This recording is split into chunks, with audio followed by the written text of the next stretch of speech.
আল্লাহ রে, আমার আব্বার নাই রে,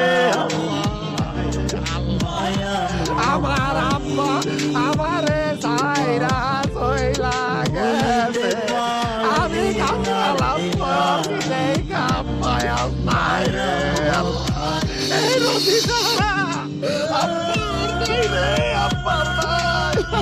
কি কও এগুলা আব্বা নাই? কি সব উল্টাপাল্টা কথাবার্তা কইতেছো? চাচা মইরা গেছে, চাচা বাইসা আছে? আব্বা বাইসে আছে? তাহলে আম্মা যে মরা কান্না কান্দাছে তোমার লাইগা কান্দাছে। কেন? আমি কি করছি? তোমার ফোন কই? দেখো তো ফোনটা চেক করো কতগুলা ফোন দিছে। তোমার ফোনে পাইতেছে না, খুঁজে পাইতেছে না, তো কান্দো না? কি করবো ক? মোবাইলে চার্জও ছিল না, চার্জার জায়গা খুঁজে পাইতেছিলাম না, তাই ফোন বন্ধ হয়ে গেছে।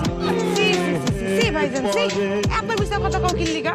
তুমি তো খাজুরে পেছাল পাততে গেছিলা, খাজুরে পেছাল পাততে যায়া বাপের ওষুধ আনতে ভুইলা গেছো। আব্বাই বাঁচলো কেন? কেন আনবো? ভাবি আর আমি যাইয়া বাবুল ডাক্তারের কাছ থেকে প্রেসক্রিপশন নিয়ে বাজার থেকে কিনা নিয়ে আইছি।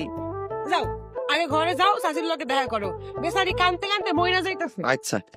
আল্লাহ আল্লাহ, তোমার কাছে লাখ লাখ শুক্রিয়া, আমার আব্বার এই যাত্রায় বাঁচায় রাখছো। আল্লাহ তুমি আমার আব্বার দীর্ঘজীবী করো, আরো অনেক বছর বাঁচায় রাখো আল্লাহ।